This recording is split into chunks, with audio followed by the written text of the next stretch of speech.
Hi everyone, welcome back to our channel of New Road Skin and Hair Clinic. I am Dr. Shrenik, consultant dermatologist. Today let's talk about the most common complaint which I face from my patients: hair fall, hair thinning and hair loss.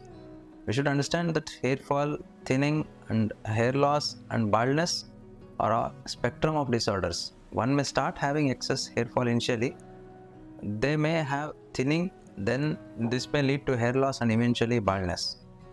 Also, not all hair fall cases may lead to baldness.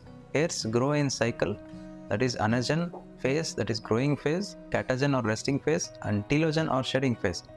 Up to 50 to 100 hairs which are in telogen phase are usually shed daily, and it's absolutely normal. If you shampoo once in a week, all the hairs which are destined to shed will fall off on a single day, and you feel that you are losing more hairs. They are just loose hairs which were about to fall. New hair grows from the same root from which the hair was shed. This is normal cycle. So if it becomes excess, that is more than 100, then you should consult a doctor. Also, hair fall can be seasonal. When there is a change in environment or season, there may be excess hair loss. In such cases, no need to worry. If you have maintained good diet, nutrition and hydration, it will become normal.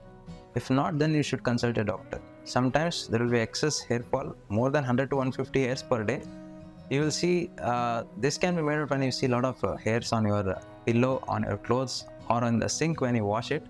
This is considered telogen effluvium. This occurs mainly after a stressful event like loss of dear ones, financial loss, any surgery, accident or hospitalization.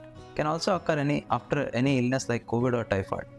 In such cases, body considers hair as non-essential thing and concentrates more on body recovery, so that a lot of hairs are shed on a single day.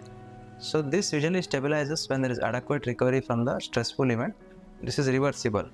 Sometimes this telogen effluvium becomes chronic and there is continuous loss of hairs more than 100 per day for more than 3 months. This is majorly due to chronic vitamin deficiency or nutritional deficiency, especially iron, chronic stress or any hormonal dysfunction like thyroid. And so one has to correct the underlying defect for it to become normal. So let me speak about hair thinning. When you see that there is a loss of volume, when you see that your hair is not growing to the length which they were previously were, and when you feel that there is decreased resistance when you strike or run your hand over your hairs, you should consider this, that your hairs are getting thin. Also, your scalp becomes visible in certain condition. We call it as miniaturization. The main reason is dihydrotestosterone or DHT. This hormone will act on the hair roots, but not everybody will get bald. DHT is present in everyone. But those who have genes of baldness, there is anyone in the family having baldness, in them this DHT will bind to the receptors and cause thinning. So this reduces the growing phase, that is anagen phase, and reduces the thickness of hairs and eventually lead to complete baldness. So only DHT cannot cause the baldness. There should be a combination of both DHT and genes for this condition to happen. We call it as androgenetic alopecia. This is the most common cause of thinning hair in men. If not controlled initially, it may progress to hair loss and eventually baldness.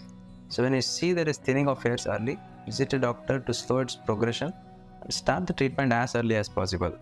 Hair thinning in females can occur when there is any hormone imbalance like PCOD and also in thyroid dysfunction or hypothyroidism. So in summary, following causes are the main thing in hair thinning: hereditary and genetics, androgens or dihydrotestosterone, excess stress, nutritional and vitamin deficiency, hormone imbalance like thyroid and PCOS. So what are the measures we can take to prevent or slow the process of thinning? Diet goes a long way. A balanced diet which has the right proportion of protein, carbs and fats and essential nutrients may arrest the hair thinning. Stress relief can be done by doing yoga and pranayama. Movement in any form like walking, cycling, jogging, sports, swimming is essential to combat hormone imbalance and maintain stress-free life. Despite doing this, if you still has thinning, you can consult your doctor after scheduling a consultation to further arrest the thinning process, to understand the cause of thinning and to have appropriate treatment. Thank you.